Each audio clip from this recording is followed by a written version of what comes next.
ಸಿದ್ದಾಪುರ ಠಾಣೆಯಲ್ಲಿ ದಾಖಲಾಗಿದ್ದ ಒಂದು ಪ್ರಕರಣ.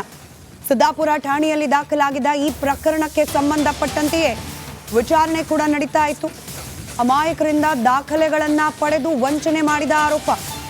ಲೋನ್ ಕೊಡಿಸೋದಾಗಿ ನಡೆದಿದ್ದ ವಂಚನೆ ಇದು. ಈ ಪ್ರಕರಣ ಜೀವ ಅವರಿಗೆ ನೇರವಾಗಿ ಲಿಂಕ್ ಆಗಿತ್ತು. ಭೋವಿ ನಿಗಮದಿಂದ ಲೋನ್ ಕೊಡಿಸೋದಾಗಿ ನಂಬಿಸಿ ವಂಚಿಸಿದ ಪ್ರಕರಣ ಇದು. ಕಳೆದ ವರ್ಷ ಸಿದ್ದಾಪುರ ಠಾಣೆಯಲ್ಲಿ ಪ್ರಕರಣ ದಾಖಲಾಗಿತ್ತು. ಸುಮಾರು 46 ಮಂದಿಯಿಂದ ಕೇಸನ್ನ ದಾಖಲು ಮಾಡಲಾಗಿತ್ತು. 5 ಲಕ್ಷ ಲೋನ್ ಕೊಡಿಸೋದಾಗಿ ಹೇಳಿ ವಂಚನೆ ಮಾಡಿದ ಆರೋಪ. ಈ ಕೇಸ್ನಲ್ಲಿ ತನಿಖೆಗೆ ಹಾಜರಾಗಿದ್ರು ಜೀವ. ತನಿಖೆಗೆ ಹಾಜರಾಗಿದ್ದ ಸಂದರ್ಭದಲ್ಲಿ ಆದ ಅಪಮಾನದಿಂದ ಆತ್ಮಹತ್ಯೆಗೆ ಶರಣಾದ್ರು ಅನ್ನೋ ಆರೋಪ ಇದೆ. ಮತ್ತಷ್ಟು ಡೀಟೇಲ್ಸ್ ನಮ್ಮ ಪ್ರತಿನಿಧಿ ನಾಗರಾಜ್ ನೀಡ್ತಾ ಹೋಗ್ತಾರೆ. ದೂರವಾಣಿ ಸಂಪರ್ಕದಲ್ಲಿದ್ದಾರೆ ನಾಗರಾಜ್. ರಿಪಬ್ಲಿಕ್ ಕನ್ನಡದ ಮತ್ತೊಂದು ಮೆಗಾ ಎಕ್ಸ್ಕ್ಲೂಸಿವ್ ಕವರೇಜ್. ಉದ್ಯಮಿ ಕಮ್ ವಕೀಲೆ ಜೀವ ಆತ್ಮಹತ್ಯೆ ಪ್ರಕರಣ ಇದೀಗ ಕೋರ್ಟ್ನಲ್ಲೂ ಕೂಡ ಸಾಕಷ್ಟು ಬೆಳವಣಿಗೆಗಳು ಇದೇ ಕೇಸ್ಗೆ ಸಂಬಂಧ ಆಗ್ತಾ ಇದೆ. ಡೀಟೇಲ್ಸ್ ಕೊಡ್ತಾ ಹೋಗೋದಾದ್ರೆ ಸ್ಮಿತಾ, ಏನು ಜೀವ ಆತ್ಮಹತ್ಯೆ ಪ್ರಕರಣಕ್ಕೆ ಸಂಬಂಧಿಸಿದಂತೆ 2023ರಲ್ಲಿ ದಾಖಲಾಗಿದ್ದ ಸಿದ್ದಾಪುರ ಠಾಣೆಯಲ್ಲಿ ಒಂದು ಪ್ರಕರಣ ದಾಖಲಾಗಿರುತ್ತೆ. ಭೋವಿ ನಿಗಮದಿಂದ 5 ಲಕ್ಷ ಲೋನ್ ಕೊಡಿಸೋದಾಗಿ ವಂಚನೆ ಮಾಡೋದಕ್ಕೆ ಸಂಬಂಧಿಸಿದಂತೆ FIR ದಾಖಲಾಗುವಂಥದ್ದು. ಒಟ್ಟು 45 ಜನ ನಾವು ವಂಚಿತರಾಗಿದ್ದೀರಿ ಅಂತ ಹೇಳಿ ಒಂದು ಆರೋಪ ಮಾಡಿ ಪ್ರಕರಣ ದಾಖಲಾಗಿರುತ್ತೆ. ಇದು ನಂತರ CIDಗೆ ವರ್ಗಾವಣೆ ಆಗಿರ್ತಾರೆ. ಈ ಒಂದು ಪ್ರಕರಣದಲ್ಲಿ ಉಲ್ಲೇಖ ಮಾಡುವಂಥದ್ದು ಏನ್ ಕೆಲ ವ್ಯಕ್ತಿಗಳು ನಮಗೆ 46 ಜನರಿಂದ ನಮ್ಮ ದಾಖಲೆಗಳನ್ನ ಪಡೆದುಕೊಂಡು 5 ಲಕ್ಷ ಲೋನ್ ಕೊಡಿಸ್ತೀನಿ ಅಂತೇಳಿ 25,000 ಕಮಿಷನ್ ತೆಗೆದುಕೊಂಡಿರ್ತಾರೆ. ಆದ್ರೆ ಬಳಿಕ ನಿಮ್ಗೆ ಲೋನ್ ಸ್ಯಾಂಕ್ಷನ್ ಆಗ್ಲಿಲ್ಲ, ಕೇವಲ 50,000 ಮಾತ್ರ ಲೋನ್ ಸ್ಯಾಂಕ್ಷನ್ ಆಯ್ತು ಅಂತೇಳಿ ನಾವು ಮುಂದೆ ಏನ್ ಕಮಿಷನ್ ಪಡೆದುಕೊಂಡಿರ್ತಾರೆ ಆ 25,000ಗಳನ್ನ ಮಾತ್ರ ವಾಪಸ್ ಕೊಟ್ಟಿರ್ತಾರೆ. ಆದ್ರೆ ಅದಾದ 1 ವರ್ಷದ ಬಳಿಕ ಕೆಲವು ಬ್ಯಾಂಕ್ ಅಧಿಕಾರಿಗಳು ಮನೆ ಬಳಿ ಬಂದು ಕೇಳ್ತಾರೆ, ನಿಮ್ಗೆ 5 ಲಕ್ಷ ಲೋನ್ ಸ್ಯಾಂಕ್ಷನ್ ಆಗಿದೆ ನಿಮ್ಮ ಹೆಸರಲ್ಲಿ, ನೀವು ಲೋನ್ ಅನ್ನ ಮರಳಿ ಬ್ಯಾಂಕ್ಗೆ ಕಟ್ಟಬೇಕು, ಜೊತೆಗೆ ನಿಗಮಕ್ಕೆ ಕಟ್ಟಬೇಕು ಅಂತ ಹೇಳಿ ಒಂದು ಮಾಹಿತಿಯನ್ನು ಕೊಡ್ತಾರೆ. ಆಗ ಪರಿಶೀಲನೆಯನ್ನ ಮಾಡಿದಾಗ ಇವರ ಹೆಸರಿಂದ ಮತ್ತೆ ಇವರ ಬಳಿ ತೆಗೆದುಕೊಂಡಿದ್ದಂತ ಖಾಲಿ ಚೆಕ್ಗಳಿಂದ ಒಂದಷ್ಟು ಬ್ಯಾಂಕ್ ಖಾತೆಗಳಿಗೆ ಹಣ ವರ್ಗಾವಣೆ ಆಗಿರ್ತಾರೆ. ಅದರಲ್ಲಿ ಜೀವ ಮಾಲೀಕತ್ವದ ಒಂದು ಕಂಪನಿಗೆ ಸುಮಾರು 7 ಕೋಟಿಯಷ್ಟು ಹಣ ಭೋವಿ ನಿಗಮದಿಂದ ವರ್ಗಾವಣೆ ಆಗಿರೋದು ಗೊತ್ತಾಗುವಂಥದ್ದು.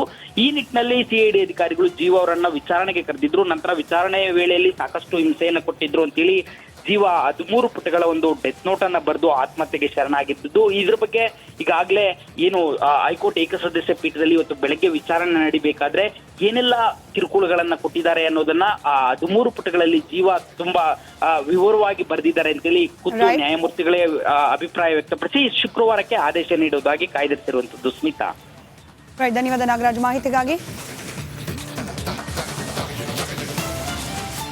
ರಾಜ್ಯದಲ್ಲಿ ಬೆಳ್ಳಂಬೆಳಗ್ಗೆ IT ಹಾಗೆ ಲೋಕಾಯುಕ್ತ ದಾಳಿ ನಡೆಸದೆ ಭ್ರಷ್ಟರ ಚಳಿ ಬೆಳೆಸ್ತಾ ಇದೆ ತನಿಖಾ ಸಂಸ್ಥೆಗಳು.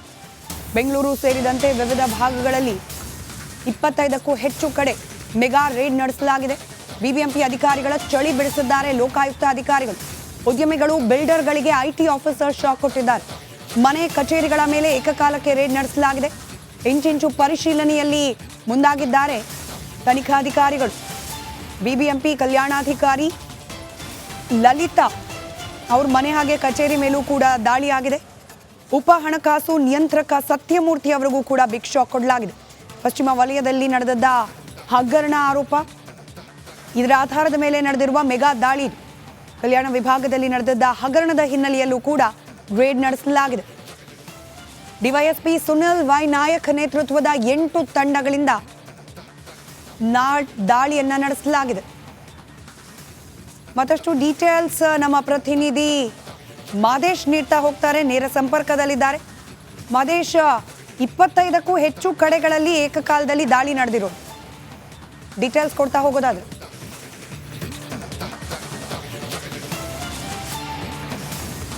ಸ್ಮಿತಾ, ಬೆಳಂಬೆಳಗ್ಗೆ ಇವತ್ತು ಟ್ಯಾಕ್ಸ್ ಪೇ ಮಾಡಿದಂಥ ಉದ್ಯಮಿಗಳು ಮತ್ತು ಬಿಲ್ಡರ್ಗಳ ಮನೆ ಮೇಲೆ, ಜೊತೆಗೆ ಭ್ರಷ್ಟಾಚಾರದಲ್ಲಿ ತೊಡಗಿದ್ದಂಥ BBMP ಅಧಿಕಾರಿಗಳ ಮನೆ ಮೇಲೆ ಲೋಕಾಯುಕ್ತ ಅಧಿಕಾರಿಗಳು ದಾಳಿ ನಡೆಸಿ ಪರಿಶೀಲನೆ ಮಾಡುವಂಥ ಕೆಲಸವನ್ನು ಮಾಡಿದೆ.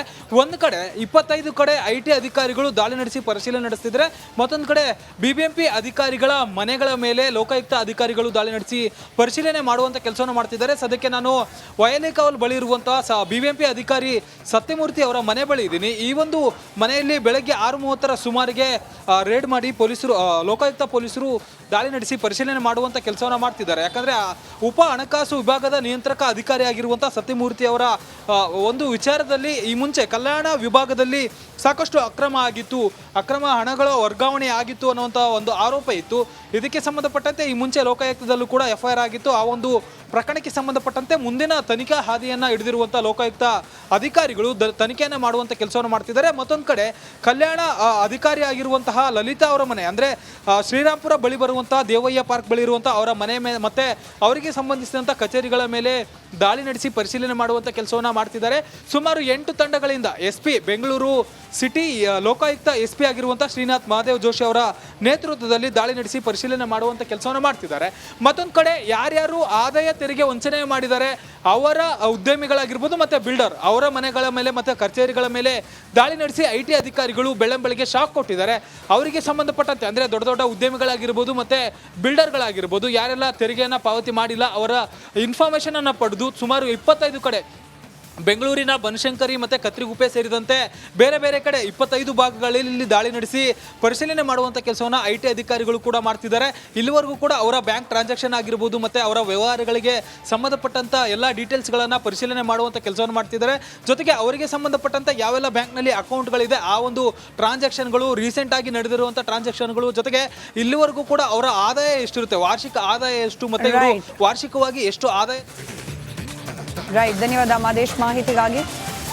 ಮತ್ತೊಂದು ಕಡೆ KPCC ಅಧ್ಯಕ್ಷ ಗಿರಿಯ ಅವಧಿ DK ಶಿವಕುಮಾರ್ ಅವರದು ಮುಕ್ತಾಯವಾಗ್ತಾ ಇರುವ ಹಿನ್ನೆಲೆಯಲ್ಲಿ ಪಕ್ಷದ ಒಳಗೂ ಕೂಡ ಆಕಾಂಕ್ಷಿಗಳ ಹೇಳಿಕೆಗಳು ಬಹಿರಂಗವಾಗಿ ಸ್ಫೋಟವಾಗಲಿಕ್ಕೆ ಪ್ರಾರಂಭವಾಗಿದೆ. ಇದೆಲ್ಲ ಬೆಳವಣಿಗೆಗಳ ನಡುವೆ KPCC ಹಾಲಿ ಅಧ್ಯಕ್ಷರಾದ DK ಶಿವಕುಮಾರ್ ಅವರು ಹೈಕಮಾಂಡ್ ನಾಯಕರ ಭೇಟಿಗೆ ಮುಂದಾಗಿದ್ದಾರೆ. KPCC ಅಧ್ಯಕ್ಷ DK ಶಿವಕುಮಾರ್ ಅವರ ಅಧಿಕಾರದ ಅವಧಿ ಮುಕ್ತಾಯಕ್ಕೆ ಕೌಂಟ್ ಡೌನ್ ಪ್ರಾರಂಭವಾಗಿದೆ. ಇವತ್ತು ಹೈಕಮಾಂಡ್ ನಾಯಕರ ಭೇಟಿ ಮಾಡಲಿದ್ದಾರೆ DK ಶಿವಕುಮಾರ್.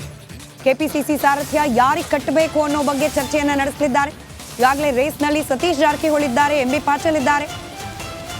CM ಹಾಗೆ KPCC ಅಧ್ಯಕ್ಷ ಪಟ್ಟದ ಮೇಲೆ ನೇರವಾಗಿ ಕಣ್ಣಿಟ್ಟಿದ್ದಾರೆ ಸತೀಶ್ ಜಾರಕಿಹೊಳಿ ಅವರು. ನಾಳೆ ಅಥವಾ ನಾಡಿದ್ದು ದೆಹಲಿಗೆ ಸತೀಶ್ ಜಾರಕಿಹೊಳಿ ಕೂಡ ದೌಡಾಯಿಸುವ ಸಾಧ್ಯತೆ ಇದೆ. ಕಾಂಗ್ರೆಸ್ ಹೈಕಮಾಂಡ್ನಿಂದ ಬೇರೆ ನಾಯಕರಿಗೆ ಪಟ್ಟ ಕಟ್ಟಲಾಗತ್ತಾ? ಶಾಂತ್ಯದಲ್ಲೇ KPCC ಅಧ್ಯಕ್ಷ ಸ್ಥಾನ ಬದಲಾವಣೆಗೆ ಪ್ಲಾನ್ ಅನ್ನ ಮಾಡಿಕೊಳ್ಳಲಾಗ್ತಾ ಇದೆ ಅನ್ನೋ ಮಾಹಿತಿ ರಿಪಬ್ಲಿಕ್ ಕನ್ನಡಕ್ಕೆ ಲಭ್ಯವಾಗಿದೆ.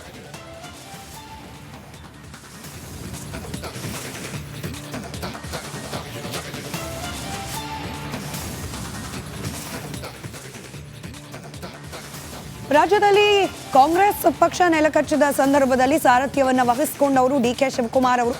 ಕೋವಿಡ್ ಸಂದರ್ಭ ಅಂಥದ್ರಲ್ಲೂ ಕೂಡ ಪಕ್ಷ ಸಂಘಟನೆ, ಅದಾದ ನಂತರದಲ್ಲಿ ಬಂದ ಚುನಾವಣೆಗಳಲ್ಲಿ ದಿಗ್ವಿಜಯ, ಅದರಲ್ಲೂ ರಾಜ್ಯಕ್ಕೆ ನಡೆದ ವಿಧಾನಸಭಾ ಚುನಾವಣೆಯಲ್ಲಿ ಕಾಂಗ್ರೆಸ್ ಪಕ್ಷಕ್ಕೆ 130ಕ್ಕೂ ಅಧಿಕ ಶಾಸಕರ ಬಲ ಲಭ್ಯವಾಗಲಿಕ್ಕೆ DK ಶಿವಕುಮಾರ್ ಅವರ ಅಧ್ಯಕ್ಷಗಿರಿಯ ಕಾಂಟ್ರಿಬ್ಯೂಷನ್, ಅದರ ಪಾತ್ರ ಕೂಡ ಬಹಳ ದೊಡ್ಡದಿದೆ. ಆದರೆ